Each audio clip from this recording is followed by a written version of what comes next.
O som do relógio de parede no cartório parecia um martelo batendo contra uma bigorna dentro da cabeça de Ricardo.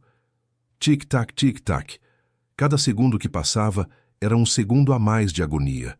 Um segundo a mais separando-o da liberdade financeira que ele tanto almejava, daquele carro importado prateado que já estava reservado na concessionária da capital, brilhando sob os holofotes, esperando apenas a transferência bancária ser confirmada. Ricardo ajeitou o nó da gravata de seda, sentindo o suor frio escorrer pelas costas. Apesar do ar-condicionado da sala estar ligado na potência máxima, mantendo o ambiente em um silêncio gélido e esterilizado. Ao lado dele, sentado em uma cadeira de madeira maciça, que parecia grande demais para seu corpo encolhido, estava seu pai, Antônio. O velho homem, que um dia fora um gigante de ombros largos capaz de carregar sacas de café, como se fossem travesseiros, agora olhava para o nada, com aquele olhar vidrado e aquoso típico do Alzheimer avançado, os dedos calejados tamborilando sem ritmo sobre o joelho da calça social antiga e levemente puída que Ricardo o obrigara a vestir para a ocasião. Na frente deles, do outro lado da mesa de mogno, coberta por pilhas de processos e carimbos, o doutor Hélio, o tabelião mais antigo da cidade, lia a escritura de venda do Sítio das Hortênsias. O silêncio era tão absoluto que era possível ouvir o ruído do papel sendo virado, uma folha após a outra, um som seco e áspero que fazia o estômago de Ricardo revirar. Tudo estava certo. O comprador, um investidor imobiliário de São Paulo, que pretendia transformar as terras produtivas e cheias de memória em um resort de luxo, já havia assinado a parte dele digitalmente. Faltava apenas a assinatura de Antônio, representado ali por Ricardo, que detinha a curatela provisória. A caneta de ouro, pesada e imponente, estava repousada sobre o documento, esperando apenas o movimento final. Ricardo esticou a mão, pegando a caneta com uma avidez que tentou disfarçar com um sorriso triste. Aquele sorriso ensaiado de filho sofredor que precisa vender o patrimônio para cuidar do pai doente. Ele posicionou a ponta da caneta sobre a linha pontilhada, sentindo a vitória pulsar em suas veias.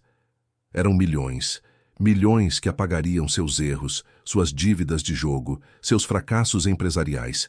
Mas, antes que a tinta tocasse o papel, uma mão firme, enrugada e cheia de manchas de sol cobriu a escritura. Não era a mão de Antônio. Era a mão do Dr. Hélio. O tabelião não olhava para Ricardo.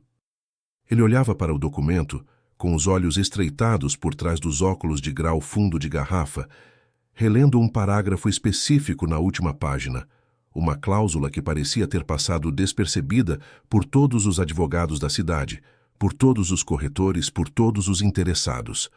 O tabelião levantou os olhos lentamente, e Ricardo sentiu um calafrio percorrer sua espinha. A expressão do Dr. Hélio não era de burocracia, era de julgamento. Havia uma mistura de pena e severidade naquele olhar que fez o ar faltar nos pulmões de Ricardo.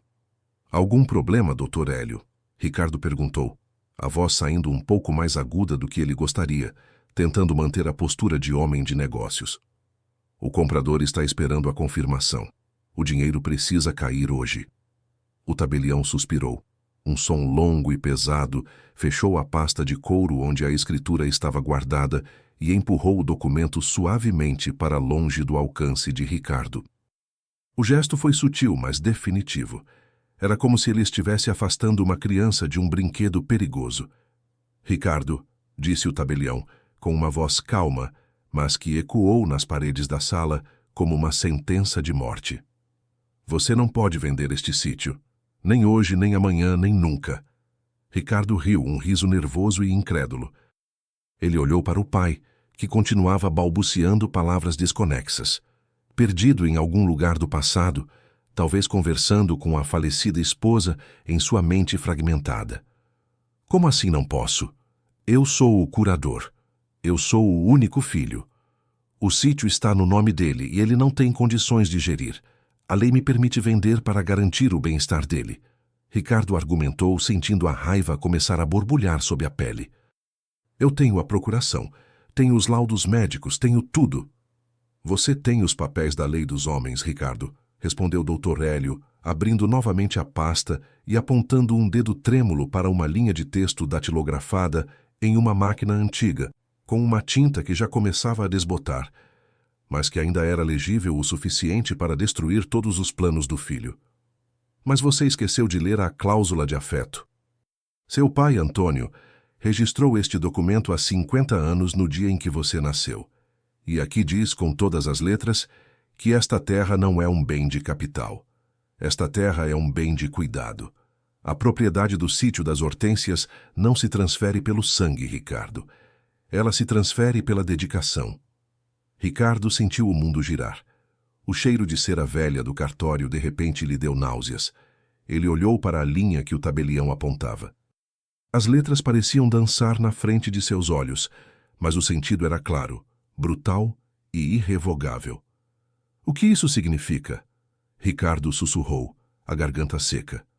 Significa que o dono do sítio não é quem tem o sobrenome da família, disse Dr. Hélio, fechando a pasta com um baque surdo. O dono é quem esteve lá quando as luzes se apagaram. E nós dois sabemos, Ricardo, que não foi você. A escritura tem um dono secreto, e o nome dessa pessoa está lacrado neste envelope que seu pai me entregou quando a doença começou a levar as memórias dele. O tabelião puxou um envelope pardo, selado com cera vermelha, de dentro de uma gaveta trancada.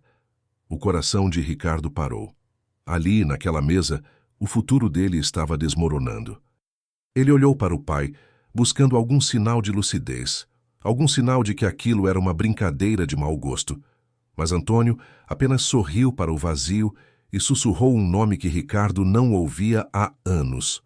Um nome que fez o sangue do filho gelar. Amélia. A gente precisa plantar as hortênsias antes da chuva. Amélia era a mãe de Ricardo. A mulher que amava aquela terra mais do que a própria vida. A mulher que Ricardo abandonou no leito de morte, porque estava ocupado demais fechando um negócio em outra cidade. E agora, a memória dela, invocada pela voz frágil do pai, parecia estar ali na sala, cobrando uma dívida que dinheiro nenhum poderia pagar. Ricardo entrou naquele cartório como um milionário em potencial, dono de hectares valiosos e de um destino brilhante. Mas naquele exato segundo, diante do envelope lacrado e do olhar acusador do tabelião, ele percebeu que poderia sair dali sem nada. Absolutamente nada. Nem o dinheiro, nem a terra, e muito menos a honra. Antes de eu te contar o que realmente aconteceu e revelar quem é a pessoa cujo nome está dentro desse envelope, capaz de destruir a vida de Ricardo, comenta de qual cidade ou país você está assistindo. Eu quero saber até onde essa história de justiça e segredos está chegando. Para entendermos a gravidade daquele silêncio mortal dentro da sala do cartório, precisamos voltar algumas horas no tempo, para o momento em que o sol ainda nem havia nascido completamente sobre as colinas do sítio das Hortênsias. A neblina baixa cobria o pasto como um lençol branco e frio, escondendo as cercas que precisavam de reparos e o celeiro cujo telhado cedia sob o peso de anos de abandono. Ricardo não via a beleza melancólica daquela paisagem. Ele via apenas cifrões e problemas. Do portão da casa grande, ele observava a propriedade com o olhar crítico de um corretor, não com o carinho de um herdeiro. Para ele, aquela terra vermelha e fértil era apenas lama que sujava seus sapatos italianos. O cheiro de mato molhado e estrume era um odor que impregnava suas roupas caras, e o lembrava de uma origem que ele tentava desesperadamente apagar. Ele estava na varanda, terminando um cigarro com tragadas nervosas, enquanto ouvia os passos arrastados do pai lá dentro da casa, o som inconfundível dos chinelos velhos raspando no assoalho de madeira de lei que sua mãe, Dona Amélia, encerava com tanto orgulho décadas atrás. A situação naquela casa era insustentável, ou pelo menos era essa a narrativa que Ricardo repetia para si mesmo todos os dias diante do espelho para justificar o impensável. Antônio, o patriarca que um dia fora a força motriz de toda a região, o homem a quem todos recorriam para pedir conselhos sobre plantio e colheita, agora era uma sombra pálida de si mesmo. O Alzheimer não havia apenas roubado suas memórias, Havia roubado sua dignidade, sua autonomia e a essência de quem ele era. Ele vagava pelos cômodos da casa grande como um fantasma, procurando por pessoas que já tinham partido e conversando com retratos na parede. Ricardo, por sua vez, sentia-se prisioneiro daquela rotina. Ele, que se mudara para a capital jurando nunca mais voltar a pisar na terra, viu-se obrigado a retornar quando a doença do pai avançou. Mas Ricardo não voltou para cuidar. Ele voltou para resolver. E resolver, no dicionário dele, significava liquidar os ativos, colocar o velho em um asilo de alto padrão, onde ele seria muito bem tratado, como Ricardo gostava de enfatizar para os vizinhos fofoqueiros, e pegar a parte que lhe cabia para salvar seus próprios negócios falidos. Naquela manhã específica, a tensão era palpável. Ricardo entrou no quarto do pai com a impaciência de quem tem um voo para pegar. Antônio estava sentado na beira da cama, segurando uma moldura de prata com uma foto antiga em preto e branco. Na imagem, um casal jovem e sorridente posava em frente à primeira plantação de hortênsias do sítio. Eram Antônio e Amélia, recém-casados, com as mãos sujas de terra e os olhos brilhando de esperança. Ricardo sentiu uma pontada de irritação ao ver aquela cena. Ele arrancou a foto das mãos do pai com uma brusquidão desnecessária, colocando-a sobre a cômoda com a face virada para baixo, como se esconder o passado facilitasse a traição do presente. "Vamos, pai, hoje é o dia", disse Ricardo, abrindo o guarda-roupa e escolhendo o terno que o pai usara no enterro da mãe há 5 anos. Era a única roupa formal que servia naquele corpo agora emagrecido. "Nós vamos dar um passeio na cidade." "O senhor gosta de passear de carro, não gosta?" Antônio levantou os olhos nublados e confusos. Ele não reconhecia o homem à sua frente como seu filho. Às vezes, ele chamava Ricardo de doutor, outras vezes de moço, e raramente, em momentos de clareza dolorosa, de Ricardinho. Naquela manhã, ele era apenas um estranho mandão. "A Amélia vai junto?" perguntou Antônio, com a voz fraca, procurando pela esposa que já não estava ali fisicamente, mas cuja presença era tão forte naquela casa quanto as vigas que sustentavam o teto. Ricardo suspirou, revirando os olhos enquanto abotoava a camisa do pai. Aquela pergunta de novo, sempre a mesma pergunta. A mãe, Amélia, era o fantasma que assombrava cada canto daquele sítio. Foi ela quem insistiu para não venderem as terras durante a grande seca de 98. Foi ela quem plantou cada muda de hortênsia que dava nome ao lugar. E foi ela quem, no leito de morte, fez Ricardo prometer que cuidaria do pai e da terra. Ricardo prometeu, claro. É fácil prometer para quem está partindo, quando se acha que as palavras morrem junto com a pessoa. Mas agora, 5 anos depois, a promessa era um peso morto que ele estava prestes a descartar. "A mãe está esperando a gente lá, pai. Vamos logo", mentiu Ricardo sem nenhum remorso na voz. Ele precisava que o pai estivesse calmo para assinar, ou pelo menos para estar presente enquanto ele assinava como curador. Qualquer agitação poderia atrapalhar o tabelião. A viagem até a cidade foi feita em um silêncio opressor. O carro de Ricardo, um sedã preto alugado, deslizava pela estrada de terra levantando uma nuvem de poeira que parecia querer engolir o sítio que ficava para trás.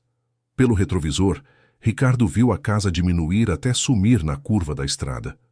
Ele não sentiu saudade. Sentiu alívio. Sentiu que estava se livrando de uma âncora. Ao seu lado, Antônio olhava pela janela, observando as cercas passarem. Em certo momento, o velho apontou para um pasto vizinho e disse: "Ali a gente plantou milho no ano que você nasceu. Deu tanto milho que não tinha onde guardar." Ricardo apenas aumentou o volume do rádio, abafando a memória do pai com as notícias do mercado financeiro. Ele não queria saber de milho. Ele queria saber da cotação do dólar e dos juros do empréstimo que ele pagaria assim que o dinheiro da venda caísse. Ao chegarem ao centro da cidade, a atmosfera mudou. O sítio das Hortênsias era um mundo de silêncio, pássaros e vento nas árvores. A cidade era barulho, buzinas e concreto. Ricardo estacionou na frente do cartório com a precisão de um cirurgião. Ele ajudou o pai a sair do carro, limpando uma sujeira imaginária no paletó do velho. As pessoas na calçada olhavam. Alguns reconheciam seu Antônio, o fazendeiro respeitado, e acenavam com tristeza ao verem seu estado. Outros olhavam para Ricardo com desconfiança. A cidade pequena sabia das coisas. Sabiam que Ricardo não visitava o pai há anos antes da doença piorar. Sabiam que ele tinha dívidas de jogo na capital. O boato da venda do sítio já corria solto nas barbearias e nas padarias. O filho pródigo voltou para vender o que não construiu, diziam as línguas afiadas.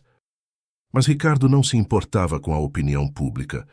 Ele se importava com a legalidade. E no papel ele tinha o poder. Eles entraram no prédio antigo do cartório, com seu piso de ladrilho hidráulico e o cheiro característico de papel velho e café forte.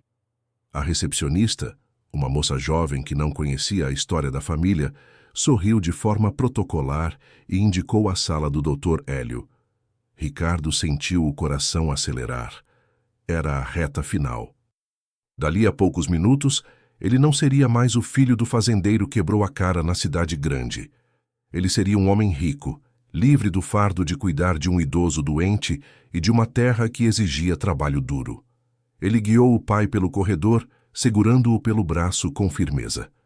Antônio parecia encolher a cada passo, intimidado pelo ambiente estranho. "Eu quero ir para casa, moço", sussurrou Antônio, parando subitamente diante da porta do tabelião. "Já vamos, pai. Só precisamos assinar um papel." "Coisa rápida", disse Ricardo, forçando um sorriso e empurrando suavemente o pai para dentro da sala. O que Ricardo não sabia, enquanto cruzava aquela soleira, era que o papel que ele tanto desejava assinar não era um passaporte para a liberdade, mas sim a chave que abriria a caixa de Pandora dos segredos de sua família. Ele estava entrando ali com a arrogância dos ignorantes, sem saber que o verdadeiro poder naquele recinto não estava em suas mãos, nem na caneta de ouro, nem no dinheiro do comprador. O verdadeiro poder estava guardado na memória silenciosa de uma mãe que, mesmo depois de morta, havia deixado armadilhas de amor para proteger o que realmente importava. Ricardo achava que estava no controle, mas estava apenas caminhando para o abismo que sua própria ganância cavou. Dentro da sala do doutor Hélio, o tempo parecia obedecer a uma lógica diferente, mais lenta e espessa, como se as paredes forradas de estantes abarrotadas de livros de direito sugassem a urgência do mundo lá fora. O ar-condicionado zumbia em um tom monótono, vibrando levemente a janela de vidro que dava para a praça central da cidade. Ricardo sentou-se, cruzando as pernas e tentando projetar uma imagem de autoridade que, no fundo, começava a trincar. Ele olhou para o relógio de pulso pela terceira vez em menos de 1 minuto. O comprador em São Paulo tinha dado um prazo. A assinatura precisava ser reconhecida até o meio-dia para que a transferência bancária entrasse na compensação do dia. Eram 11h40. 20 minutos separavam Ricardo de uma nova vida ou de uma catástrofe financeira. Ele ajeitou o pai na cadeira ao lado. Antônio parecia fascinado com um peso de papel de cristal sobre a mesa, girando-o com os dedos trêmulos, alheio ao fato de que aquele objeto estava sobre a mesa onde sua história estava prestes a ser apagada. Dr. Hélio entrou na sala vindo de uma porta lateral, carregando não apenas a escritura padrão que Ricardo esperava, mas uma pasta de couro envelhecida, com marcas de desgaste nos cantos e um cheiro adocicado de mofo e tabaco antigo. O tabelião não cumprimentou Ricardo com o entusiasmo de quem fecha um negócio milionário. Ele apenas assentiu com a cabeça, um gesto grave e contido, e sentou-se pesadamente em sua cadeira giratória de couro preto que rangeu em protesto. Ele colocou a pasta sobre a mesa com um cuidado reverente, como se manuseasse uma relíquia sagrada e não documentos burocráticos. Ricardo, impaciente, pigarreou, chamando a atenção para si. Ele puxou de dentro do paletó a caneta que trouxera especialmente para aquele momento, uma Montblanc, que comprara com o limite estourado do cartão de crédito, um símbolo do status que ele acreditava merecer. Dr. Hélio, com todo o respeito ao seu tempo, nós estamos com um pouco de pressa, começou Ricardo esticando a mão em direção à pasta fechada. O comprador é exigente. O contrato de compra e venda já foi revisado pelos advogados dele e pelos meus. A curatela está em ordem. Só precisamos da assinatura e do reconhecimento de firma. Coisa simples. O tabelião olhou para Ricardo por cima dos óculos, com aqueles olhos que pareciam ter visto todas as facetas da ganância humana nos últimos 40 anos de profissão. Ele não abriu a pasta imediatamente. Em vez disso, cruzou as mãos sobre ela, bloqueando o acesso de Ricardo. Foi um gesto pequeno, quase imperceptível para um observador desatento, mas para Ricardo soou como um alarme de incêndio. Havia uma barreira física entre ele e o objetivo. O silêncio se esticou, tenso e desconfortável, quebrado apenas pelo som do peso de papel batendo suavemente na madeira enquanto Antônio brincava. "Ricardo", disse Dr. Hélio, com uma voz rouca e pausada. "Você se lembra da última vez que esteve nesta sala?"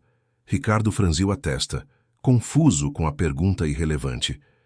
"Não sei. Faz tempo. Quando vim buscar a certidão de óbito da minha mãe, talvez. O que isso tem a ver com a venda?" "Exato. 5 anos atrás", confirmou o tabelião, ignorando a impaciência do rapaz. "No dia em que sua mãe faleceu, seu pai veio aqui. Ele não estava como está hoje. A mente dele ainda era afiada, embora o coração estivesse em pedaços. Ele trouxe esta pasta. E ele me fez uma pergunta muito específica naquele dia. Ele perguntou: 'Hélio, como eu protejo o sítio de quem não sabe o valor do suor?'" Ricardo soltou uma risada curta e descrente. "Doutor Hélio, por favor, meu pai estava de luto." Ele falava coisas sem sentido. "O sítio é um ativo. Ele precisa de dinheiro para o tratamento. Eu sou o curador. Eu decido o que é melhor para ele. Vamos parar com o sentimentalismo e assinar os papéis." Foi nesse momento que o gatilho da história foi acionado. Não com um grito ou uma briga, mas com o som suave de um zíper sendo aberto. Dr. Hélio abriu a pasta de couro. De dentro dela, ele não tirou a escritura moderna impressa em papel A4 branco e nítido que os advogados de Ricardo haviam preparado. Ele retirou um documento amarelado, datilografado em uma máquina antiga, com as bordas levemente queimadas pelo tempo e selos de cera vermelha que pareciam cicatrizes no papel. O cheiro de passado invadiu a sala, um cheiro de armário fechado e segredos guardados. Ricardo recuou instintivamente na cadeira, sentindo um desconforto que não sabia explicar. Aquele papel parecia ter vida, parecia pulsar sobre a mesa de mogno. "Esta é a escritura original de doação e usufruto do sítio das Hortênsias", anunciou o Dr. Hélio, deslizando o documento para o centro da mesa, mas mantendo um dedo pressionado sobre ele. "Ela foi alterada e registrada novamente 5 anos atrás, a pedido do seu pai, e com a assinatura da sua mãe, 2 dias antes dela falecer. Eles chamaram isso de o Pacto da Terra." Ricardo sentiu o sangue fugir do rosto. Ninguém lhe contara sobre isso. Na matrícula do imóvel que ele puxara online, não havia menção a pacto nenhum. Havia apenas a propriedade em nome de Antônio. O que estava acontecendo ali? "Isso não tem validade jurídica se não estiver averbado na matrícula atual", disparou Ricardo, tentando usar o pouco conhecimento jurídico que tinha para se defender do medo crescente. "O registro público é o que vale, e no registro, o sítio é dele, livre e desimpedido." "Doutor." Hélio sorriu, um sorriso triste e sem humor. "Está averbado, Ricardo, mas está sob sigilo de justiça, condicionado a ser revelado apenas no momento de uma tentativa de alienação do bem, ou seja, agora." O tabelião abriu o documento na página 3. Havia um parágrafo circulado com tinta azul caneta tinteiro. A letra ao lado, na margem, era inconfundível. Era a letra de Dona Amélia.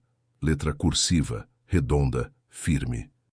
Ricardo reconheceu a caligrafia da mãe instantaneamente e sentiu um nó na garganta. Era como se ela estivesse gritando com ele através do papel. "Leia a cláusula 4", ordenou Dr. Hélio. Ricardo inclinou-se para a frente. As letras datilografadas tremiam diante de seus olhos. Ou talvez fosse sua própria visão que estivesse turva de nervosismo. Ele começou a ler em voz alta num sussurro trêmulo. A propriedade denominada Sítio das Hortênsias, adquirida com o esforço conjunto dos cônjuges, destina-se exclusivamente à subsistência e ao acolhimento da família. Em caso de incapacidade mental ou física do proprietário remanescente, Ricardo parou engolindo em seco. A posse e a propriedade definitiva do imóvel não serão transmitidas automaticamente aos herdeiros necessários, mas sim àquele ou àquela que, comprovadamente, houver dedicado cuidados ininterruptos, presenciais e afetivos ao proprietário incapaz nos seus últimos anos de vida. O silêncio que se seguiu à leitura foi ensurdecedor. Ricardo levantou os olhos, pálido. A realidade daquelas palavras caiu sobre ele como uma bigorna. A cláusula não falava em filhos, não falava em Ricardo. Falava em quem cuidou, e a palavra afetivos estava sublinhada 2 vezes pela caneta da mãe. Isso é absurdo, gaguejou Ricardo, a voz falhando. Isso é ilegal. Você não pode deserdar um filho dessa maneira. A legítima é garantida por lei. Eu vou contestar isso. Eu vou anular esse papel, velho. Pode tentar, Ricardo, respondeu o Dr. Hélio com uma calma irritante. Mas a sua mãe foi muito inteligente. Ela não te deserdou. Ela criou uma condição de mérito para a doação em vida. O sítio não faz parte da herança post-mortem ainda, porque Antônio está vivo. O sítio é um bem condicional, e a condição é o cuidado. O tabelião fez uma pausa dramática, olhando para Antônio, que agora cochilava na cadeira, alheio à tempestade que o cercava. E nós 2 sabemos, Ricardo, que você não esteve aqui. Você não trocou as fraldas. Você não deu o banho. Você não segurou a mão dele quando ele chorava de madrugada chamando pela Amélia. Ricardo sentiu a raiva explodir, misturada com o pânico. O relógio na parede marcava 11h50. O dinheiro estava escapando. O carro estava escapando. A vida de mentiras que ele construíra estava desmoronando por causa de um pedaço de papel amarelado e da teimosia de uma mãe morta. Se eu não sou o dono, Ricardo sussurrou, com os dentes trincados, encarando o tabelião com ódio. Então quem é? Quem é que vocês estão dizendo que cuidou dele? Porque eu paguei as contas, eu mandei o dinheiro. Dr. Hélio puxou mais um item de dentro da pasta.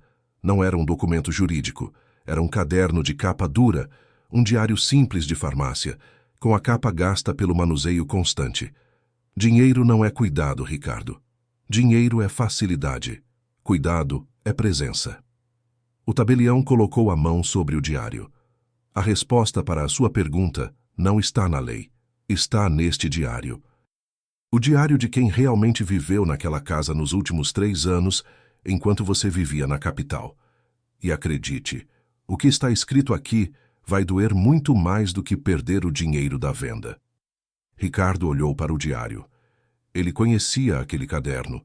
Já o tinha visto sobre a mesa da cozinha do sítio, jogado entre remédios e receitas, mas nunca tivera a curiosidade de abri-lo. Achava que era apenas anotações de compras ou horários de remédios. Agora, aquele caderno parecia uma bomba-relógio prestes a detonar sua consciência. O gatilho fora acionado. A escritura travou a venda, mas o diário revelaria a verdade. E a verdade tinha um nome, um rosto e uma história que Ricardo ignorou por completa arrogância. O caderno repousava sobre a mesa de mogno como um corpo estranho em um ambiente estéril. A capa azul escura, de material barato, contrastava violentamente com a madeira nobre e os documentos timbrados ao redor. Ricardo olhava para aquele objeto com uma mistura de desdém e um temor irracional. Suas mãos, que minutos antes seguravam a caneta de ouro com a firmeza de um predador prestes a abater a caça, agora suavam frio.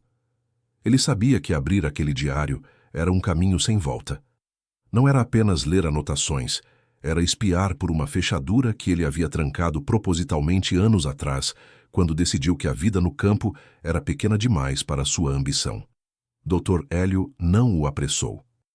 O tabelião recostou-se na cadeira, entrelaçou os dedos sobre o estômago e esperou, com a paciência de quem sabe que a verdade tem seu próprio tempo de maturação. Ao lado, Antônio parecia ter adormecido.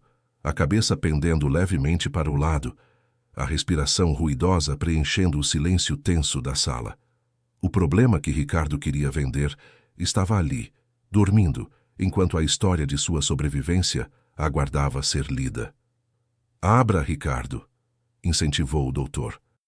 Hélio com uma voz suave, mas que carregava uma ordem implícita. Se você quer entender por que a sua assinatura não vale nada hoje, precisa conhecer a assinatura de quem manteve o coração do seu pai batendo. Com os dedos trêmulos, Ricardo puxou o caderno para si. O cheiro que emanou das páginas ao serem abertas não foi de papel velho, mas de algo vivo, cheiro de lavanda, aquela mesma lavanda que sua mãe cultivava nos canteiros perto da varanda. Aquele aroma atingiu Ricardo como um soco no estômago, uma memória olfativa, que o transportou instantaneamente para a infância, para os dias em que a mãe secava as flores para fazer sachês. A primeira página não tinha datas nem horários. Tinha apenas uma frase escrita com uma caneta esferográfica azul, em uma letra cursiva caprichada, mas simples, que não era a de sua mãe. A letra era desconhecida. Promessa é dívida. Dona Amélia disse que o amor é a única coisa que a gente leva, mas o cuidado é a única coisa que a gente deixa. Começo aqui a minha vigília. Ricardo franziu a testa. Quem era aquela pessoa? Quem falava com tanta intimidade sobre sua mãe? Ele virou a página, buscando datas, buscando lógica, buscando algo que pudesse desacreditar aquele documento no tribunal. Mas o que encontrou foram relatos. Relatos crus, detalhados e dolorosamente humanos de uma rotina que ele desconhecia completamente. 15 de março. O seu Antônio acordou gritando hoje. Eram 3 da manhã. Ele chamava pela Amélia, dizia que a chuva estava entrando pela janela do quarto e ia molhar os pés dela. Não estava chovendo. O céu estava limpo e estrelado. Tentei explicar, mas ele ficou agressivo. Jogou o copo de água na parede. Disse que eu era uma intrusa, que eu queria roubar o lugar dela. Chorei escondida no banheiro depois que ele dormiu, mas voltei. Voltei e segurei a mão dele até o sol nascer. Dona Amélia me ensinou que a agressividade dele não é ódio, é medo. Ele tem medo de esquecer o rosto dela. Eu cantei a música que ela gostava, aquela do rádio. Ele se acalmou. Ninguém viu isso.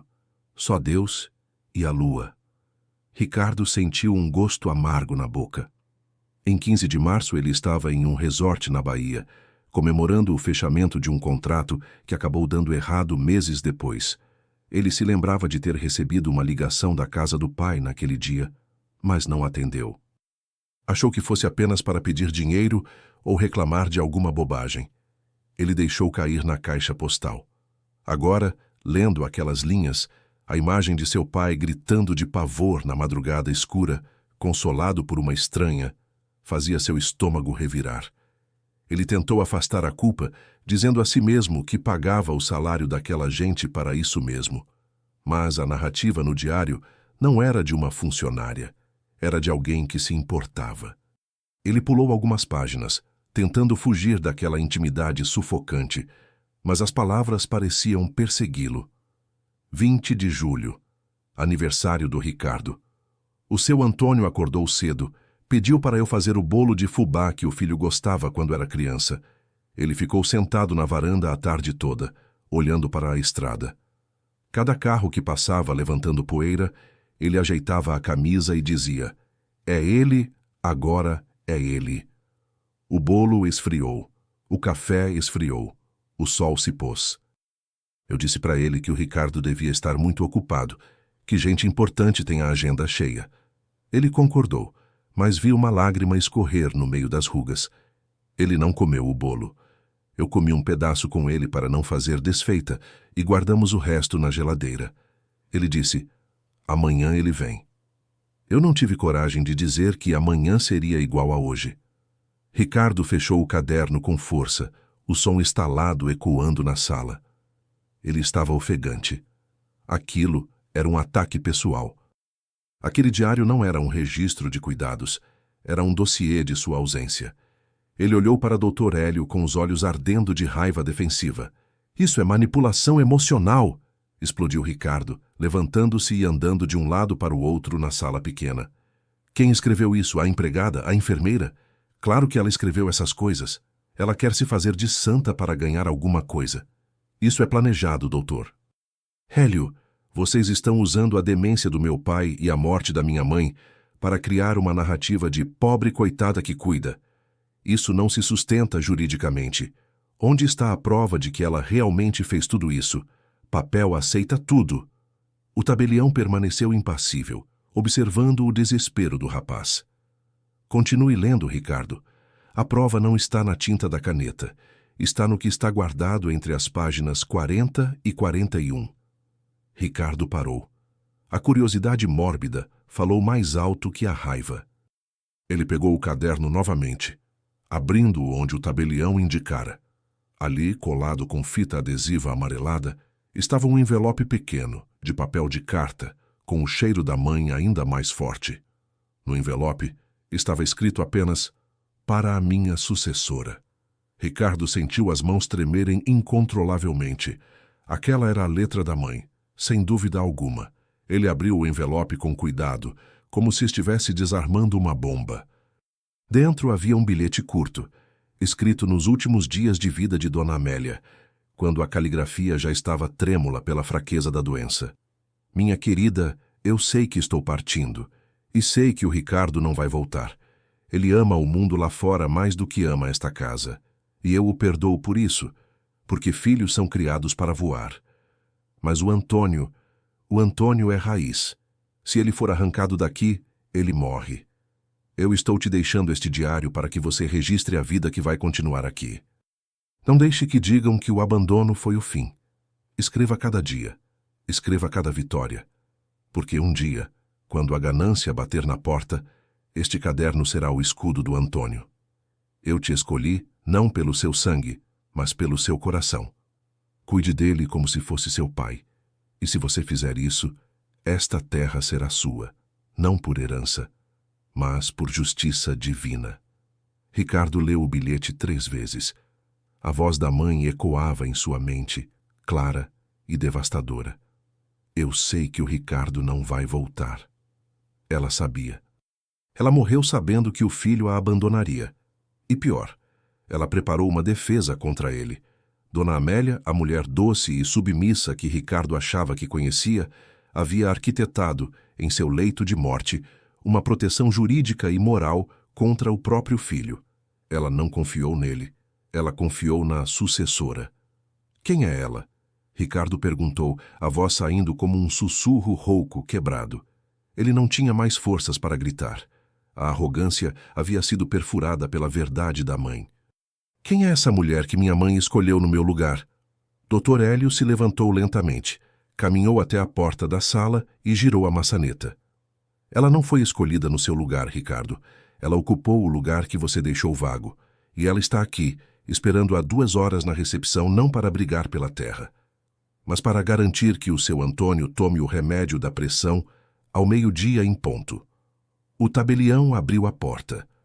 Ricardo virou-se lentamente, esperando ver alguém desconhecido, uma estranha qualquer. Mas quando a figura feminina se levantou na sala de espera, segurando uma garrafinha de água e uma caixa de remédios, Ricardo sentiu o chão desaparecer. Ele conhecia aquele rosto. Não era uma estranha. Era alguém que ele havia tornado invisível por anos, alguém cuja existência ele considerava tão irrelevante quanto a mobília velha da casa.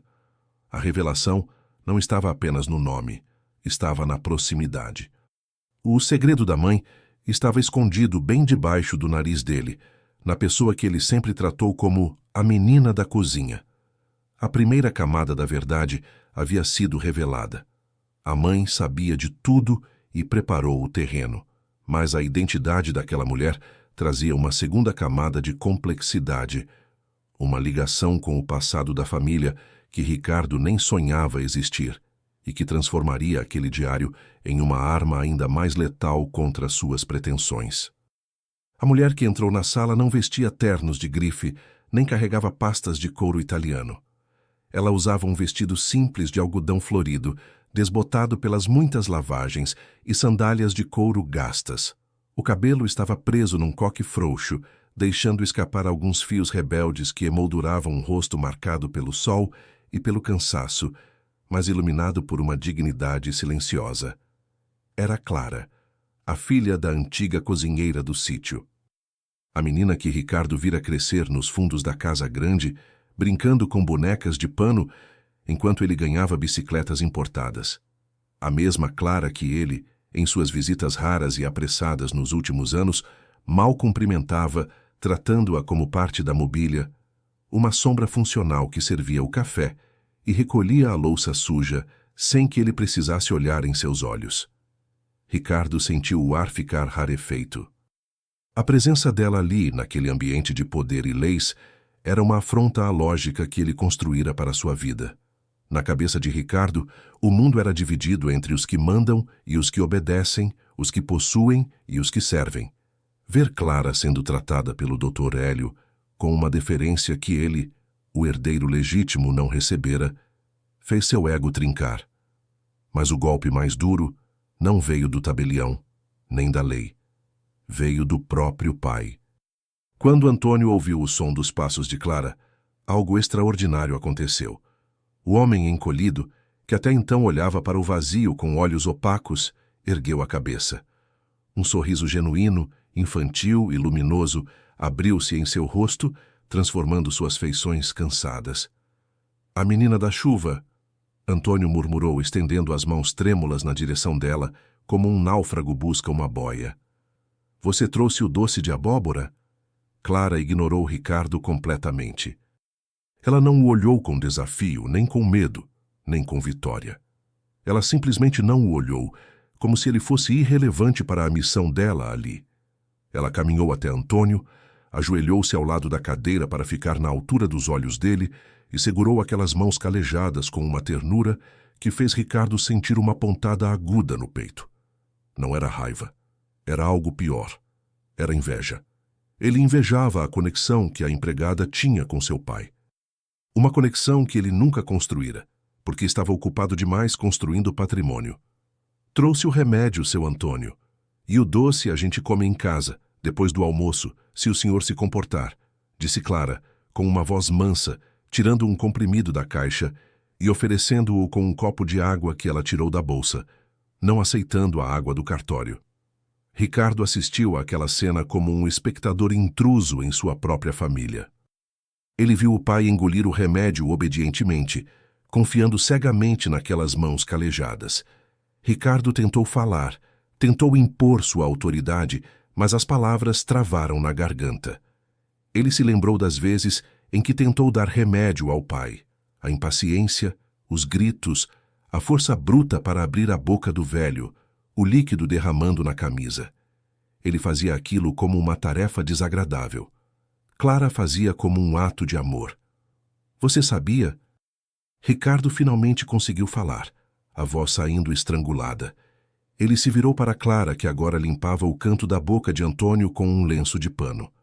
Você sabia desse documento. Você sabia que minha mãe tinha deixado o sítio para você. Clara levantou-se devagar. Pela primeira vez, ela olhou nos olhos de Ricardo. Seus olhos eram escuros e profundos, como a terra fértil do vale. Não havia ganância neles. Havia uma tristeza antiga. Eu não sabia de papel nenhum, Ricardo, respondeu ela, com uma calma que desarmou a agressividade dele. A dona Amélia me pediu para cuidar. Só isso. Ela disse. Clara, não deixa o Antônio murchar. Eu nunca pedi nada em troca. O meu salário quem paga é a previdência dele e mal dá para os remédios. Eu estou aqui porque ele é o único pai que eu conheci depois que o meu morreu. Não minta, Ricardo explodiu, batendo a mão na mesa, fazendo o peso de cristal tremer. Ninguém trabalha de graça. Ninguém cuida de um velho demente por caridade anos a fio. Você sabia que ia ganhar a terra. Você manipulou minha mãe. Você aproveitou que eu estava longe para fazer a cabeça dela. Manipular? Clara sorriu, um sorriso amargo. Ricardo, você acha mesmo que alguém precisava manipular a dona Amélia para ela ver quem estava do lado dela? Você não estava longe, Ricardo. Você estava ausente. Existe uma diferença enorme. Quem está longe telefona, manda carta, se faz presente. Quem está ausente, desaparece. Você desapareceu. Aquelas palavras atingiram Ricardo como pedras. Ausente. A acusação não era jurídica, era moral. Ele olhou para o Dr. Hélio, buscando apoio, buscando uma brecha legal para calar aquela mulher, mas o tabelião apenas observava, validando cada sílaba que Clara pronunciava. Ricardo sentiu o chão se abrir sob seus pés. A narrativa de filho sofredor e sacrificado que ele vendia para a sociedade, e que ele quase acreditava ser verdade, estava sendo desmontada ali, na frente de testemunhas. A culpa começou a subir pela garganta de Ricardo, um gosto ácido de bile. Ele olhou para o pai novamente. Antônio agora acariciava o braço de Clara, murmurando uma canção de ninar antiga. Ricardo reconheceu a melodia.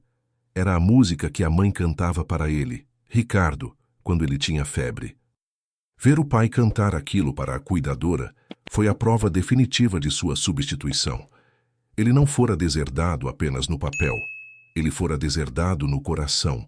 O espaço afetivo que deveria ser dele fora ocupado por Clara, não por usurpação, mas por vácuo. Ele deixou o espaço vazio e ela o preencheu com presença.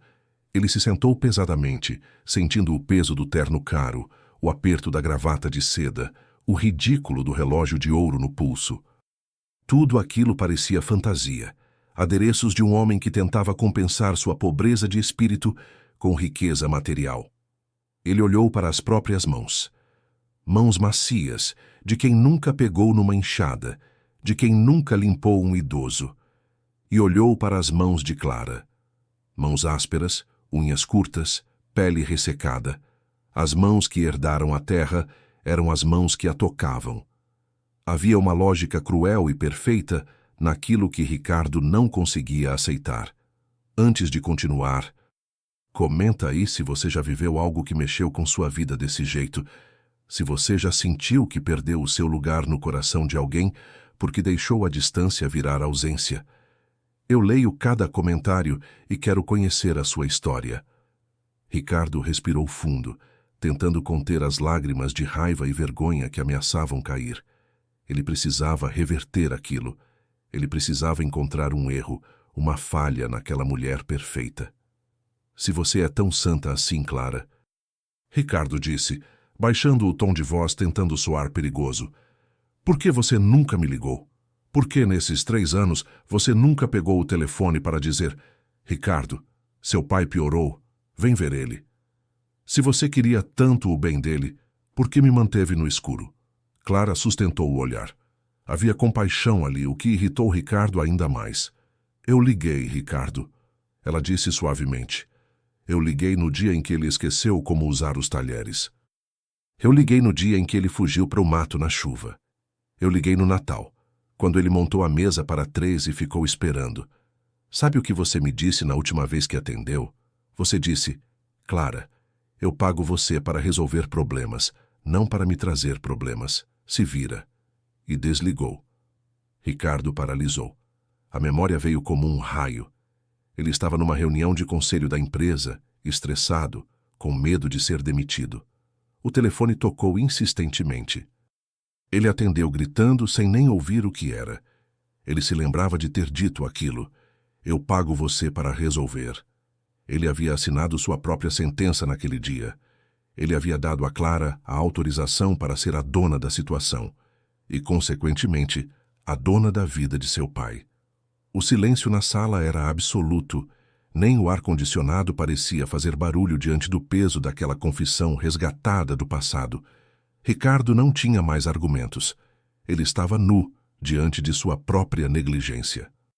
Mas a mente humana é uma máquina de sobrevivência, e quando a culpa é insuportável, ela busca desesperadamente um culpado externo.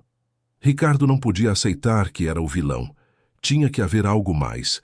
Tinha que haver um segredo sujo por trás daquela bondade toda de Clara. Muito bonito, Clara. Muito comovente, disse Ricardo, levantando-se novamente, tentando recuperar a postura. Mas o Dr. Hélio disse que há um segredo no envelope, que o nome da sucessora estava lacrado. Se você não sabia de nada, como seu nome foi parar lá dentro antes mesmo da minha mãe morrer? Minha mãe não era vidente, a menos que... Ricardo parou, uma ideia terrível e sórdida cruzando sua mente. Ele olhou para o pai, depois para Clara. A diferença de idade era grande, mas não impossível. Clara morava lá dentro, vivia lá, dormia lá. A menos que a relação de vocês não fosse só de cuidadora e patrão, insinuou Ricardo com um sorriso venenoso. É isso. Você seduziu um velho doente para garantir a herança? É esse o tipo de cuidado que você dava?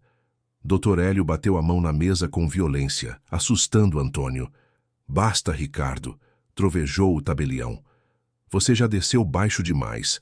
Se você quer saber como o nome dela foi parar no envelope, você vai ter que ouvir a verdade sobre a sua mãe. Uma verdade que ela guardou por 30 anos e que explica por que Clara não é apenas a filha da cozinheira. O conflito emocional havia atingido o limite. Ricardo, encurralado pela própria consciência, tentava atacar a honra de Clara, mas ele estava prestes a descobrir que o buraco era muito mais embaixo. A ligação entre Clara e sua família não era recente. Não era oportunismo, era sangue. E a camada oculta da mãe estava prestes a ser revelada, mostrando que o sítio das Hortênsias guardava segredos muito mais antigos do que o Alzheimer de Antônio. A acusação vil de Ricardo pairou no ar como uma névoa tóxica. Mas a reação do Dr. Hélio não foi de defesa, e sim de uma tristeza profunda, quase palpável. O tabelião não precisava defender a honra de Clara. A honra dela era autoevidente para qualquer um que tivesse olhos para ver além do cifrão. O velho advogado suspirou, retirou os óculos e limpou as lentes com a ponta da gravata, um gesto lento que serviu para baixar a temperatura da sala. Ricardo, ainda de pé, ofegante, sentia o suor escorrer frio pelas costas. Ele sabia que tinha cruzado uma linha.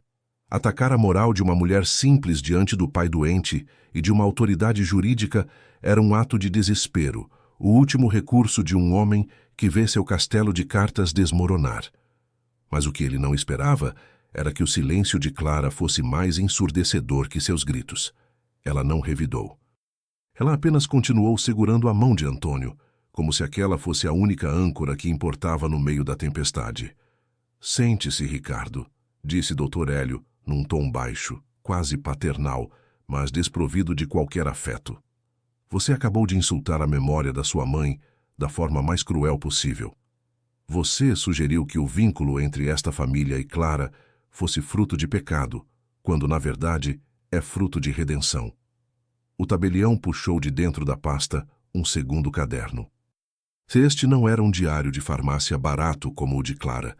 Era um caderno de capa dura, encadernado em veludo azul marinho, com as iniciais AM gravadas em prata. Ricardo reconheceu o objeto imediatamente. Seu coração falhou uma batida.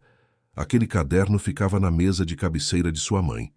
Ele crescera vendo Dona Amélia escrever naquelas páginas todas as noites, antes de apagar a luz.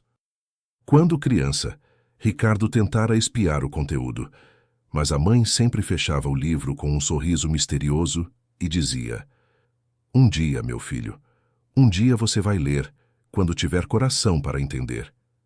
Ele achava que eram orações, poemas bobos ou receitas. Nunca imaginou que aquele caderno de veludo azul seria a peça central de seu julgamento moral.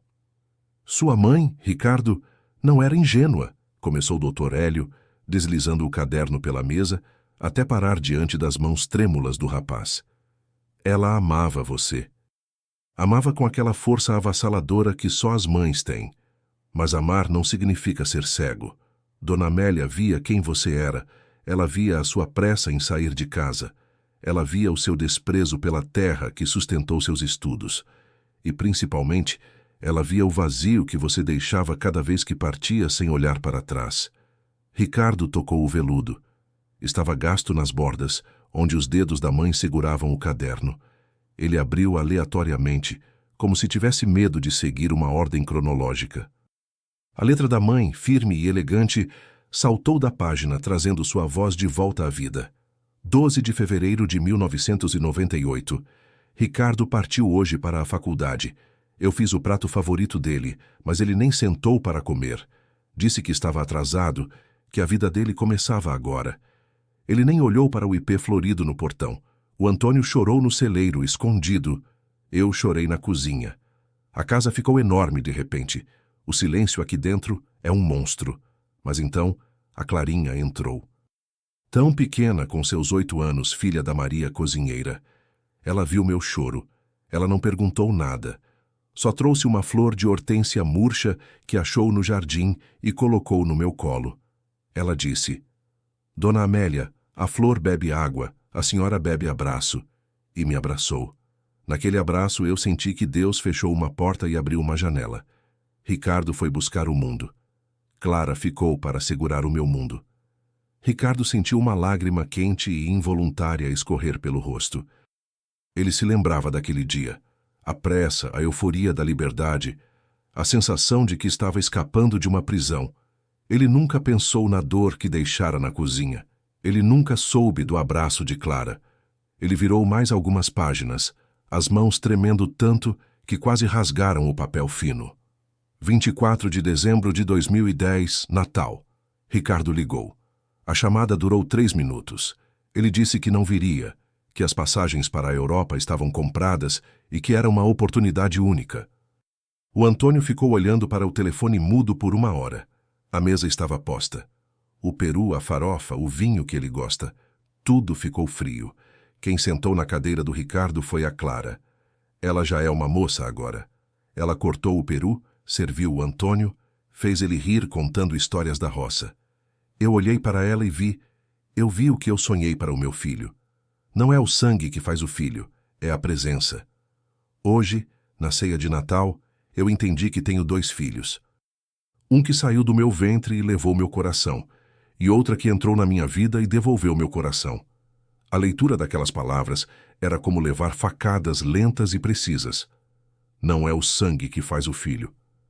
A frase ecoava na mente de Ricardo.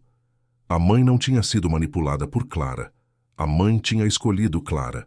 Foi uma escolha consciente, dolorosa e deliberada, construída ao longo de anos de negligência dele.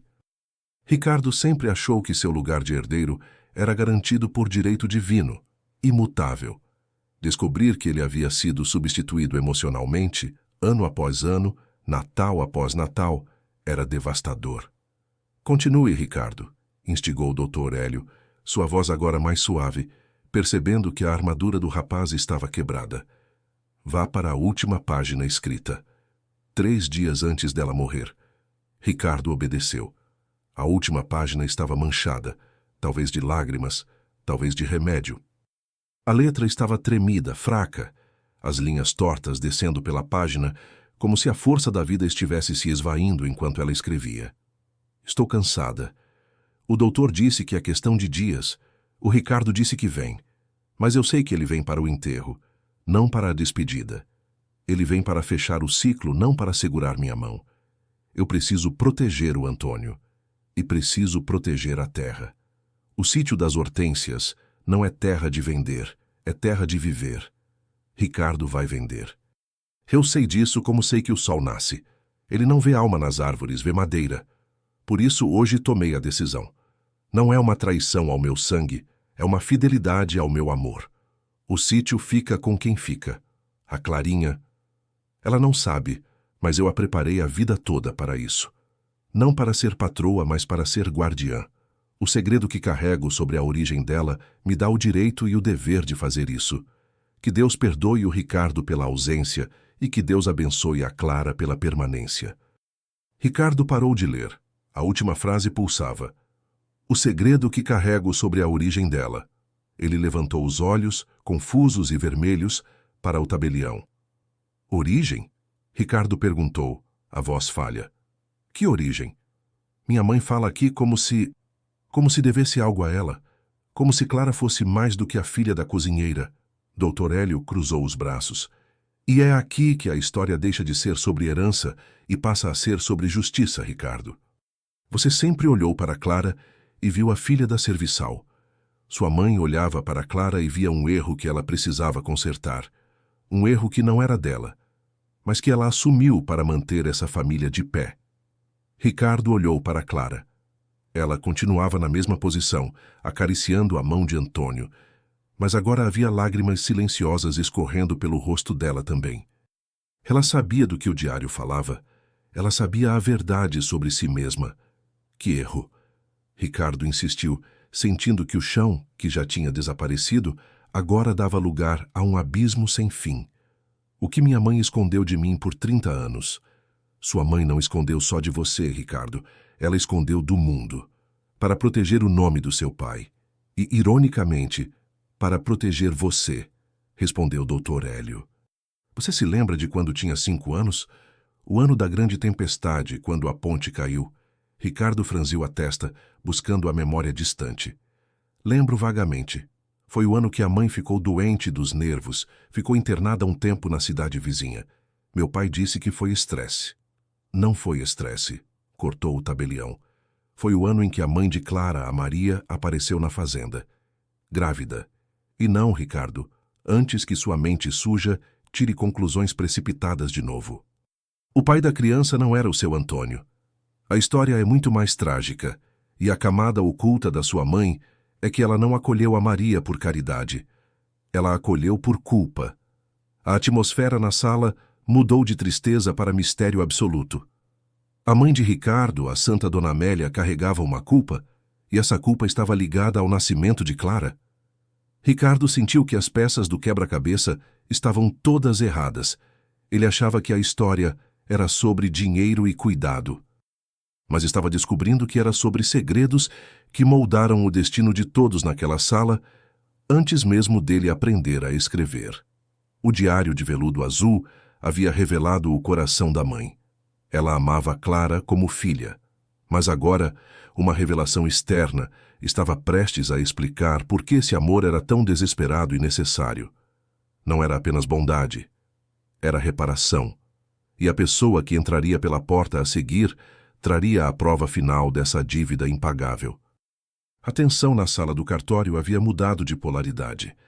Se antes o ar estava carregado pela ganância e pressa de Ricardo, agora ele pesava toneladas com o mistério da origem de Clara. A insinuação de Dr. Hélio sobre um erro e uma culpa de Dona Amélia pairava como uma nuvem escura sobre a mesa de mogno. Ricardo, desestabilizado, olhava para o tabelião como quem olha para um carrasco prestes a baixar o machado. Ele queria gritar, queria sair correndo, mas seus pés pareciam chumbados no chão. A curiosidade mórbida e o medo da verdade o mantinham ali. Clara, por sua vez, permanecia em silêncio, mas sua mão apertava a de Antônio com mais força, como se ela também sentisse que o chão estava prestes a tremer.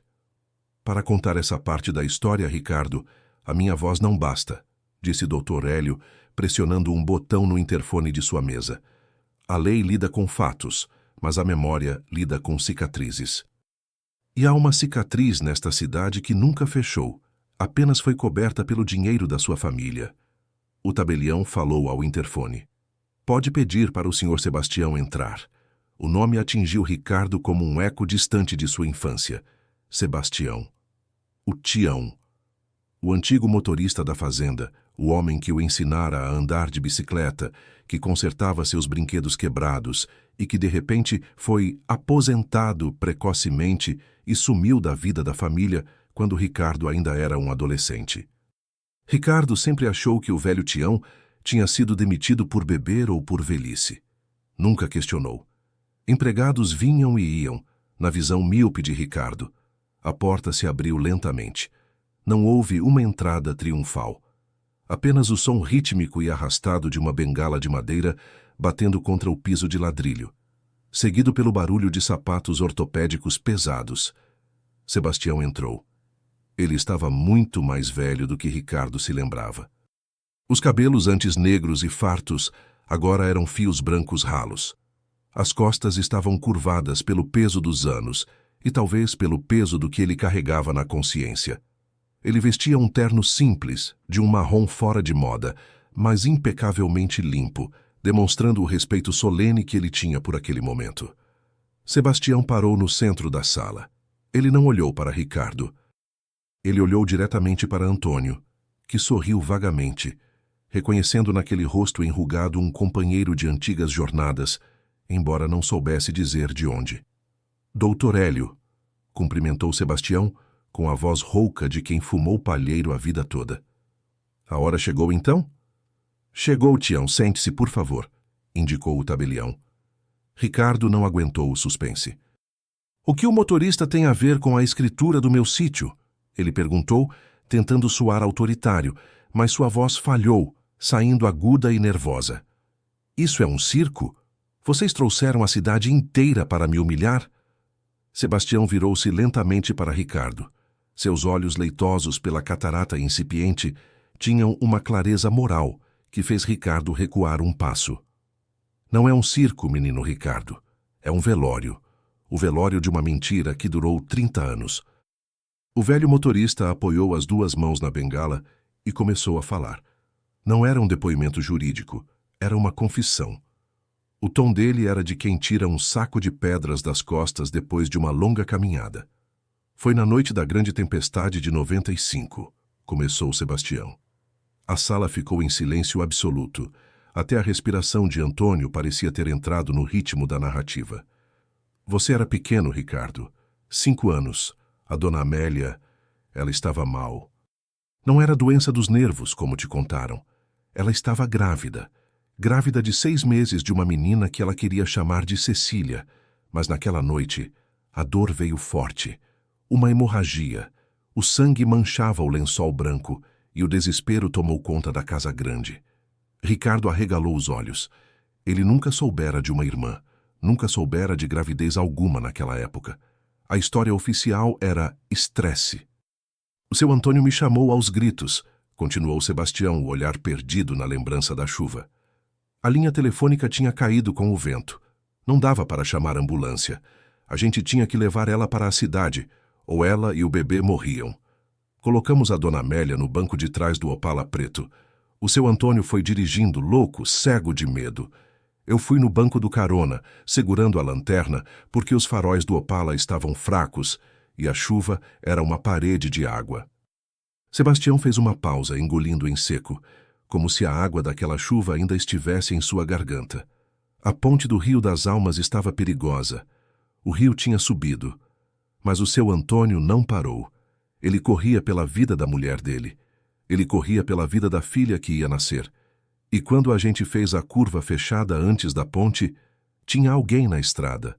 Um vulto, um homem de bicicleta, com uma capa de chuva amarela, empurrando a magrela contra o vento.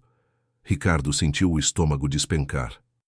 Ele sabia o que vinha a seguir, mas não queria ouvir. Ele queria tapar os ouvidos, mas estava paralisado. Não deu tempo de frear, Ricardo, sussurrou Sebastião. O barulho não foi de metal. Foi um baque surdo. O Opala jogou o homem para fora da estrada, para dentro do barranco do rio. O seu Antônio gritou. Ele pisou no freio. O carro derrapou, quase caímos também. Eu ia descer. Eu pus a mão na maçaneta para descer e ver o homem, mas a dona Amélia gritou de dor lá atrás. Um grito que não parecia humano. E o seu Antônio? Ele tomou a decisão mais terrível que um homem pode tomar. Ele olhou para mim, com os olhos cheios de lágrimas, e disse: Tião, se a gente parar, a Amélia morre. Se a gente parar, a polícia vem e a gente perde tempo. A minha mulher ou o desconhecido. Clara soltou um gemido baixo, cobrindo a boca com a mão livre. Ela estava ouvindo aquilo pela primeira vez em detalhes. Ela sabia que o pai morrera atropelado, mas não sabia quem estava no carro. Nós não paramos, sentenciou Sebastião, a voz pesada como chumbo. Nós deixamos o homem lá na lama, no escuro, e voamos para o hospital. A dona Amélia perdeu a bebê naquela noite. A Cecília nasceu morta. E quando o seu Antônio voltou ao local do acidente na manhã seguinte, a polícia já estava lá. O homem tinha morrido. Não pelo impacto, Ricardo. Ele morreu de hipotermia. Se tivéssemos parado, se tivéssemos coberto ele, talvez ele estivesse vivo. Ricardo estava pálido, sem sangue no rosto. E quem era o homem? Ele perguntou, embora a resposta já estivesse gritando em sua mente. Sebastião apontou a bengala trêmula para Clara. O homem era o Pedro, o marido da Maria cozinheira, o pai da Clara. Ele estava voltando da cidade com remédio para a febre da Clarinha, que era recém-nascida. O silêncio que se seguiu foi sepulcral. A revelação externa havia fechado o ciclo. A conexão entre as famílias não era de afeto, inicialmente. Era de sangue derramado. O seu Antônio nunca se perdoou, continuou Sebastião, limpando uma lágrima que corria por entre as rugas profundas. Ele pagou o enterro anonimamente. Ele reformou a casa da Maria. Mas a culpa corroeu a alma da dona Amélia quando ela descobriu meses depois que o homem que morreu para que ela tentasse viver era o marido da mulher que fazia o café dela todos os dias. Dr. Hélio retomou a palavra, sua voz firme cortando o drama emocional. Sua mãe, Ricardo, não acolheu Clara e Maria por bondade. Ela as acolheu por reparação. Ela passou os últimos 30 anos tentando pagar uma dívida que não tem preço, a vida de um pai. Ela deu emprego, deu escola, deu teto. Mas ela sabia que nada disso era suficiente. E quando ela viu que você, o filho que sobreviveu, se tornou um homem que desprezava a terra e as pessoas, ela decidiu que a única forma de equilibrar a balança da justiça divina era entregar a terra para a filha da vítima. Ricardo olhou para Clara. Ela não era mais a empregada. Ela não era mais a cuidadora. Ela era a credora de uma dívida de sangue. O sítio das Hortênsias, com suas terras férteis e valorizadas, não era a herança de Ricardo. Era a indenização de Clara. Você entendeu agora, Ricardo? Perguntou Sebastião, levantando-se com dificuldade. O sítio foi comprado com o suor do seu pai, sim. Mas a posse dele foi lavada com o sangue do pai dela. A escritura que o Dr. Hélio tem na mesa não é um documento de venda. É um documento de paz. A sua mãe quis garantir que, no final de tudo, a filha do homem que morreu na estrada tivesse um lugar para viver, já que o pai dela não pôde dar isso a ela. A arrogância de Ricardo foi pulverizada. Ele não tinha argumentos morais, legais ou lógicos. Ele era o filho dos atropeladores. Ele era o beneficiário de uma fuga. O carro de luxo que ele queria comprar com a venda do sítio parecia agora uma piada macabra do destino. Ele queria vender a terra manchada de sangue para comprar mais velocidade, a mesma velocidade que havia destruído a família de Clara. Mas a história ainda tinha uma virada, porque se Ricardo achava que a revelação do acidente era o fundo do poço, ele estava enganado. Havia algo mais no envelope, algo que transformaria aquela tragédia em algo ainda mais complexo, algo que explicaria por que Antônio, mesmo na demência, confundia Clara com Amélia. A segunda revelação estava por vir, e ela mudaria a própria identidade do que significava ser família naquela sala. O peso da tragédia do acidente ainda esmagava o ar da sala quando o Dr. Hélio decidiu dar a cartada final. Ricardo estava encostado na parede, pálido, como um boxeador que levou um nocaute e ainda tenta entender por que o chão está tão perto do rosto. A história do atropelamento explicava a devoção de sua mãe e a culpa de seu pai. Explicava por que Clara foi acolhida.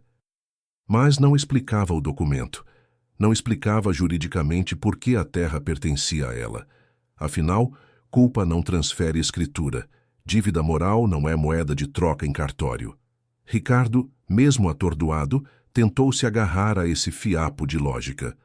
Tudo bem, Ricardo sussurrou, limpando o suor da testa. Foi uma tragédia, um acidente. Eu sinto muito. De verdade. Mas isso não muda a lei. Meu pai pode ter se sentido culpado. Minha mãe pode ter querido reparar. Mas a herança é um direito inalienável. Vocês não podem usar um crime prescrito para roubar meu patrimônio. Se meu pai atropelou o pai dela, que se pague uma indenização. Mas o sítio vale milhões. A vida de um homem pobre não custa uma fazenda inteira. A frieza daquela frase fez Clara levantar a cabeça. Pela primeira vez, havia fogo nos olhos dela, mas quem respondeu foi Dr. Hélio, abrindo o último lacre do envelope amarelado. Você está certo, Ricardo. A vida de um homem não tem preço, mas a liberdade do seu filho tem. O tabelião retirou um extrato bancário antigo e um contrato de gaveta, grampeados juntos. Ele jogou os papéis na frente de Ricardo. Você se lembra de 2018, Ricardo? O ano em que você se envolveu com agiotas em São Paulo? O ano em que você ligou para sua mãe chorando, dizendo que se não arrumasse R$ 200.000 em 24 horas, eles te matariam? Ricardo congelou. Aquele era o seu segredo mais sujo. Ele nunca contou isso para ninguém além da mãe. Minha mãe me ajudou. Ela vendeu joias. Ela disse que resolveu, gaguejou Ricardo. Sua mãe não tinha joias que valessem 200.000, Ricardo. O sítio estava hipotecado. O banco não emprestaria nenhum centavo. Dr. Hélio apontou para Clara. Quem pagou a sua dívida não foi a dona Amélia. Foi a Clara. Ricardo olhou para Clara incrédulo. Ela? A empregada? De onde ela tiraria esse dinheiro? Do fundo de reparação, se explicou o Dr. Hélio. Seu pai, Antônio, depositou religiosamente mês após mês, durante 20 anos, uma quantia em uma poupança para Clara. Era o dinheiro que ele daria a ela quando ela fizesse 21 anos, para que ela pudesse ir embora, estudar, ter a vida que o pai dela não pôde dar. Era o dinheiro da liberdade dela. Clara finalmente falou. Sua voz era firme, cortante.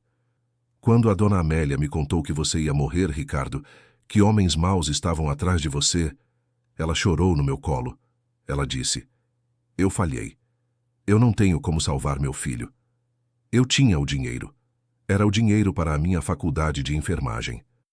Era o dinheiro para eu sair do sítio e construir minha vida longe da sombra do acidente. Ricardo sentiu as pernas falharem. Ele escorregou pela parede até sentar-se em uma cadeira. Você deu o seu dinheiro? Eu não dei, corrigiu Clara. Eu comprei. A dona Amélia insistiu. Ela disse que não aceitaria o dinheiro como doação. Então, nós fizemos um contrato. Eu paguei a sua dívida de jogo, Ricardo, e em troca, a dona Amélia me vendeu a parte da legítima que seria sua por herança. Doutor. Hélio bateu o dedo no contrato sobre a mesa. Está aqui, Ricardo, assinado pela sua mãe e por você. Sim, por você. Lembra daquela procuração genérica que você enviou para ela resolver seus problemas com o banco? Você deu poderes para ela vender seus direitos hereditários, e ela vendeu, para a Clara.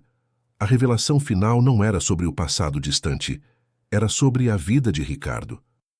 Ele estava vivo, sentado naquela cadeira, respirando, vestindo aquele terno caro, porque a mulher que ele chamava de criada havia sacrificado o próprio futuro para limpar a sujeira dele. O sítio das Hortênsias não era uma herança roubada. Era um pagamento quitado. Ricardo já havia gastado sua parte do sítio anos atrás, na mesa de pôquer e em festas, e Clara foi quem pagou a conta. O silêncio que se seguiu à revelação do contrato foi diferente de todos os outros. Não era um silêncio de suspense, nem de medo. Era o silêncio de um funeral. Ricardo olhava para a própria assinatura naquele papel de 2018, uma assinatura feita às pressas, digitalizada e enviada por e-mail, sem ler as entrelinhas, apenas desesperado para ver o dinheiro cair na conta e os agiotas desaparecerem de sua porta. Na época, ele pensou que era um milagre, uma sorte, ou que sua mãe tinha dado um jeito. Ele nunca parou para perguntar qual foi o custo desse jeito. Ele nunca imaginou que o custo tinha sido o sonho de outra pessoa. Você... Ricardo começou, a voz quebrada, os olhos vermelhos fixos em Clara. Você trocou a sua faculdade, a sua vida, pela minha. Por quê? Eu nunca te dei nada. Eu nem te cumprimentava. Por que você salvaria o filho da mulher que acobertou a morte do seu pai? Clara soltou a mão de Antônio e deu um passo à frente, diminuindo a distância física entre ela e Ricardo, mas aumentando o abismo moral que os separava. Eu não fiz por você, Ricardo. A voz dela era calma, mas cortava como lâmina. Eu fiz pela dona Amélia.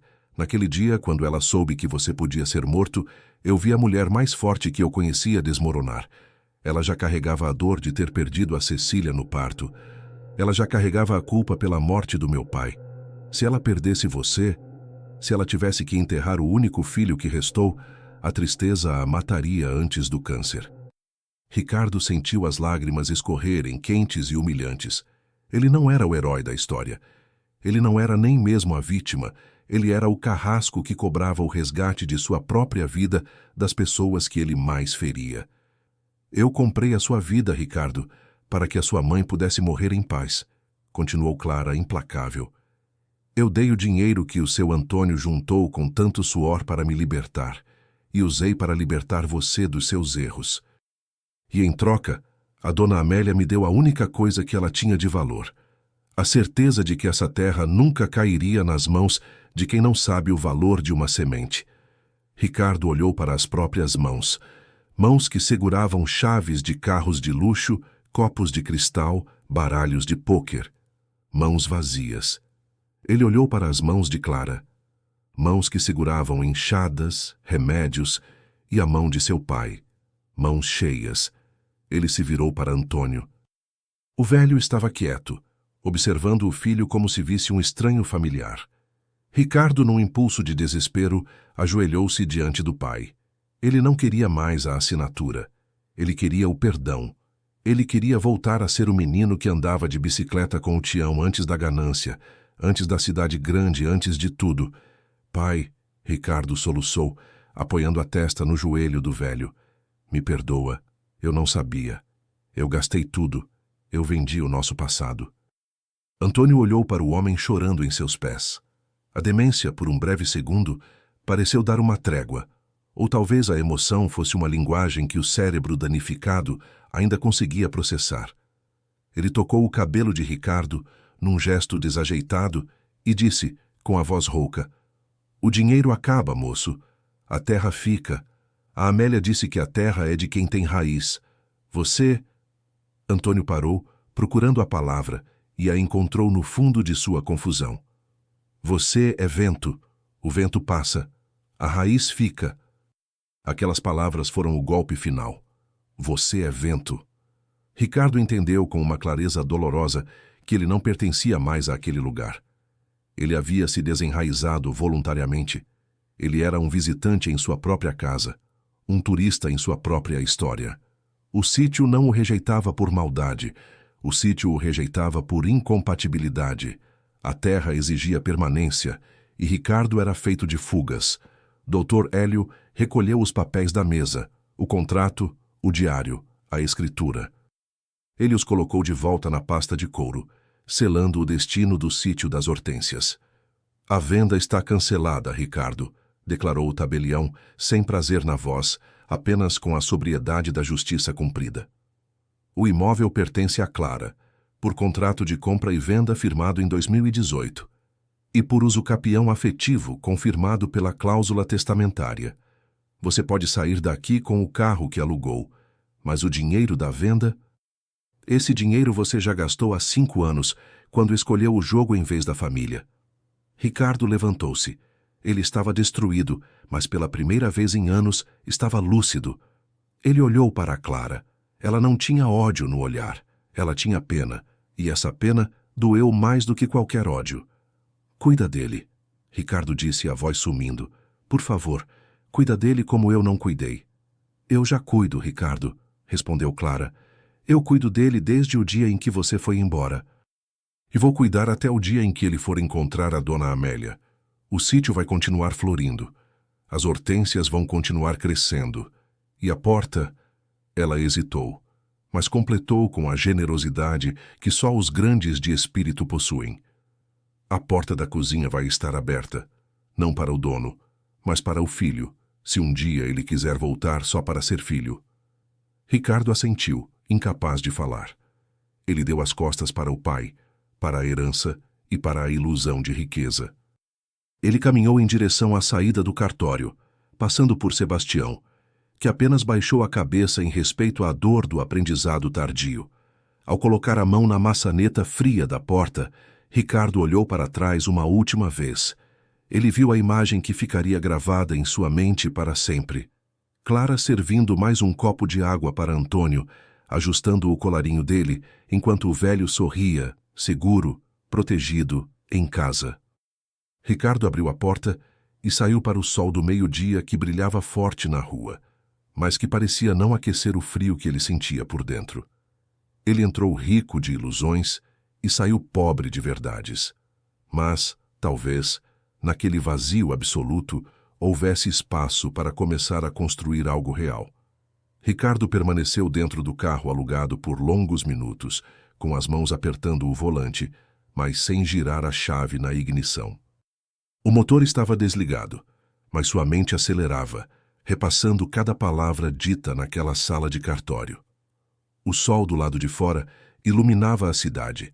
As pessoas passavam apressadas com seus problemas cotidianos, alheias ao fato de que, dentro daquele sedã preto, um homem acabava de renascer através da perda. Ele olhou para o banco do passageiro, onde, horas antes, sonhava em colocar a maleta com o dinheiro da venda. O banco estava vazio. E, ironicamente, aquele vazio era a coisa mais pesada que Ricardo já carregara na vida. Ele percebeu que a verdadeira pobreza não era a falta de dígitos na conta bancária, mas a falta de alguém que segurasse sua mão na tempestade, como Clara segurava a de Antônio. Enquanto Ricardo ligava o carro e tomava o caminho de volta para a capital, uma estrada solitária, onde ele teria muito tempo para pensar em quem ele queria ser dali para frente, no sítio das Hortênsias, o ciclo da vida continuava, indiferente às ambições humanas. O vento da tarde soprava suavemente sobre a varanda, balançando as cadeiras de vime e trazendo o perfume adocicado das flores que Dona Amélia plantara. Lá, sentado em sua poltrona favorita, Antônio olhava para o horizonte. Ele não sabia que quase perdera sua casa. Ele não sabia que seu filho partira novamente. Em seu mundo particular, protegido pela névoa do esquecimento, tudo estava em seu lugar. E ao lado dele, descascando uma laranja com a paciência de quem entende o tempo da natureza, estava Clara. Ela não olhava para as terras como uma proprietária que calcula lucros. Ela olhava como uma guardiã que respeita o sagrado. A escritura estava guardada, o segredo estava revelado, e a dívida de sangue estava paga com amor. A história do sítio das Hortênsias nos ensina uma lição brutal e necessária, que muitas vezes esquecemos na correria por acumular bens. Passamos a vida construindo muros, assinando papéis e garantindo patrimônios, acreditando que isso nos fará eternos. Mas a lei dos homens é frágil diante da lei do tempo. Ricardo aprendeu da maneira mais dolorosa que o título de filho é biológico, mas o título de herdeiro é uma conquista diária. Ele achou que a herança era um direito adquirido pelo nascimento, mas descobriu que o amor não se transmite pelo DNA. Ele se transmite pela presença. Dona Amélia, com sua sabedoria silenciosa, não deserdou o filho por vingança. Ela apenas garantiu que o legado de afeto do marido ficasse com quem tinha capacidade de mantê-lo vivo. Ela entendeu que há dois tipos de pessoas no mundo: aquelas que usam a terra para extrair riqueza e aquelas que se tornam a própria terra para nutrir a vida. Ricardo era o vento que passa e leva. Clara era a raiz que fica e sustenta. E assim, enquanto o sol se punha tingindo o céu de roxo e dourado, a imagem final não era a de um contrato assinado, mas a de duas mãos envelhecidas repousando sobre o colo de uma jovem mulher que, sem ter o mesmo sangue, tinha a mesma alma. Porque, no final das contas, a verdade que fica gravada nas paredes da memória é apenas uma. A verdadeira herança não é a terra que deixamos para os nossos filhos pisarem, mas o exemplo de amor que deixamos para eles seguirem. O dinheiro compra o imóvel, mas só o cuidado conquista o lar. Se essa história tocou seu coração, comenta sua cidade ou país. Eu quero saber até onde essas histórias estão chegando.